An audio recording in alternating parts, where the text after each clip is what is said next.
Here we are watching a video on volcanoes. What is a volcano? A volcano is an opening in the Earth's crust through which hot molten materials come out. Volcanoes eject dangerous gases, ash and lava. These materials cause disastrous loss of life and property. Now, volcanoes can also trigger other disasters like floods and landslides if rainfall occurs. Volcanic gases can cause significant climate change because volcanic gases are responsible for global warming. Volcanic ashes can also trigger wildfires. Apart from these destructions, volcanoes also help in the formation of rocks. Thus, volcanoes help in the construction of the Earth's surface. Let's explore how. We know the materials present inside the earth are in viscous or molten state due to excessive temperature. This is known as magma. Apart from excessive temperature, the pressure inside the earth is also very high, and due to this immense pressure, magma tries to escape through cracks or vents, and these leads to volcanic eruption. Now, during a volcanic eruption, a hot fluid comes out of a volcano. This is known as lava. So, what is the difference between lava and magma? The molten rocks present inside the earth is called magma, while the hot molten rocks which comes out in the form of a liquid is called lava. Now, condensation and solidification of magma or lava or the molten materials inside or on the earth's surface leads to the formation of igneous rocks. So, in the previous video, we saw that igneous rocks are formed due to solidification and condensation of volcanic materials. Now, these molten volcanic materials may either solidify on the Earth's surface or below the Earth's surface. Now, the word igneous comes from a Greek word ignis, which means fire. So, as the name suggests, igneous rocks are formed from molten or volcanic materials. So, what are igneous rocks? Igneous rocks are the rocks that are formed when molten materials condense and crystallize either at the Earth's surface or below it. Now, igneous rocks can be of various types depending on the location of the condensation of molten materials. Let's learn about those types. During volcanic eruptions, hot molten fluid called lava comes out to the surface. Now, lava gradually condenses on reaching the Earth's surface because the temperature at the Earth's surface is much lower compared to that beneath the Earth. So, due to gradual solidification and condensation of lava on the Earth's surface, extrusive igneous rocks are formed. Thus, extrusive igneous rocks are formed when lava condenses and solidifies on the Earth's surface. Sometimes magma becomes a little lazy and does not make it up to the surface. The magma condenses and gets trapped in the cracks and joints of the Earth's interior. Now, due to slow and gradual cooling of magma beneath the Earth's surface, a type of rock is formed, and this type is known as intrusive igneous rocks. Thus, intrusive igneous rocks are formed when magma condenses and solidifies beneath the Earth's surface. Thus, igneous rocks can be classified into two types depending on the location where the molten materials condenses. And the two types are extrusive igneous rocks and intrusive igneous rocks. Now, the word extrusive comes from the word exterior,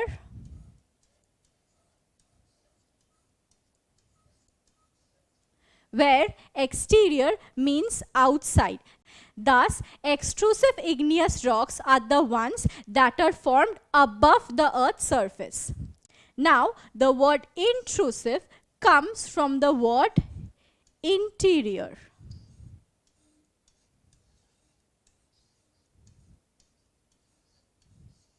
where interior means inside or within. Thus, intrusive igneous rocks are the ones that are formed inside the Earth's surface. Now, intrusive igneous rocks can be further classified into two types. Let's learn about those. Now, intrusive igneous rocks are the rocks that are formed inside the earth. These rocks can be further classified into two types, plutonic and hyperbasal, depending on the depth of their location. That is, plutonic rocks are the rocks that are of deep-seated origin. Now, when magma condenses and solidifies over a vast region in the Earth's interior, plutonic rocks are formed, and they are of two types, laccoliths and batholiths. Batholiths and laccoliths are quite similar, except that batholiths occupy a large area. So, this is laccolith, which occupies a small area, and this is batholiths, which occupy a large area. Now, both these laccoliths and batholiths are present at a considerable depth in the Earth's interior. The second type is hyperbasal rock. Now, sometimes what happens is that magma condenses just below the Earth's surface and forms a type of rock which is known as hyperbasal rocks. Thus, hyperbasal rocks are the ones that are placed superficially. That is, they are located just below the Earth's surface. And hyperbasal rocks are of two types, sill and dike. Now, when magma condenses in the vertical cracks, then dikes are formed. Now, if magma condenses in horizontal sheets between two layers of rocks, then sills are formed. Thus, hyperbasal rock. Now, look at this picture. Both sill and dike are present at a little distance from the Earth's surface. So, hyperbasal rocks are the ones that are located just below the Earth's surface. Thus, these are the two types of intrusive igneous rocks. Now, before we proceed with our lesson, can you help me to answer this question? Which one of the following is not a type of intrusive igneous rock? Is it sill, dike, laccoliths or lava? Well, the correct answer is lava, because lava is a hot fluid that comes out of a volcano to the Earth's surface, while sill, dikes and laccoliths are the rocks that are formed in the Earth's interior. So, igneous rocks are of two types, extrusive and intrusive. Now, let us differentiate between extrusive and intrusive igneous rocks. As I have discussed earlier, extrusive igneous rocks are the rocks that are formed due to condensation of lava on the Earth's surface. Extrusive igneous rocks are the rocks that are formed due to condensation of lava on the Earth's surface. Thus, extrusive igneous rocks are formed on the Earth's surface, as we can see from the picture. Now, intrusive igneous rocks are formed due to condensation of magma below the Earth's surface. Thus, intrusive igneous rocks are the ones that are formed below the Earth's surface, as we can see from the picture. Now, let us learn about the second point of distinction between extrusive and intrusive rocks. Extrusive igneous rocks are formed due to condensation of lava when they reach the Earth's surface. Now, lava condenses rapidly on reaching the Earth's surface because the temperature at the Earth's surface is much lower compared to that in the Earth's interior. Therefore, lava condenses rapidly, and due to this rapid cooling, fine crystals are formed. Thus, extrusive igneous rocks are fine-grained. Intrusive igneous rocks are formed due to condensation of magma beneath the Earth's surface. Now, when magma condenses beneath the Earth's surface, it does not experience much fall in temperature, and therefore magma condenses very slowly. and due to this slow cooling of magma, large crystals are formed, and therefore intrusive igneous rocks are coarse grained. Now let us discuss the examples of extrusive and intrusive igneous rocks. The example of extrusive igneous rock is basalt, and the example of intrusive igneous rock is granite. So now let us discuss the uses of basalt and granite. You must have seen roads and railway tracks are laid with rocks. Now the type of rock that is generally used to pave roads and railway tracks is basalt. Now let us discuss the use of granite. Now these are two common places in our houses. This is kitchen and this is bathroom. Now a type of rock is used to make the working tops of kitchen tables and the adjacent areas of basins. And the name of that rock is granite. Now granite are widely used in construction purposes because it is stainless, waterproof, easy to clean, very hard and is lustrous.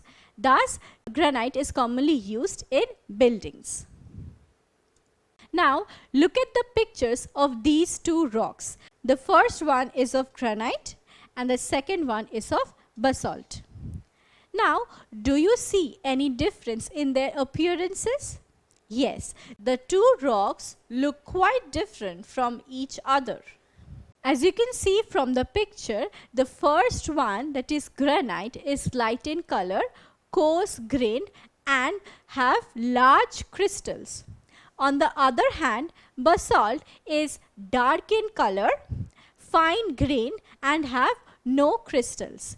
On the other hand, basalt is dark in color, fine grained and has no crystals. Now why do these rocks have different color and appearance? This is because of the differences in their chemical compositions. Therefore, igneous rocks can be classified into two types depending on the chemical composition of the molten materials, and they are acidic rocks and basic rocks.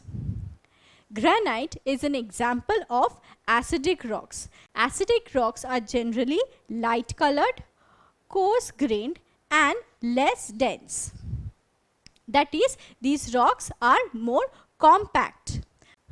Now basalt is an example of basic rocks.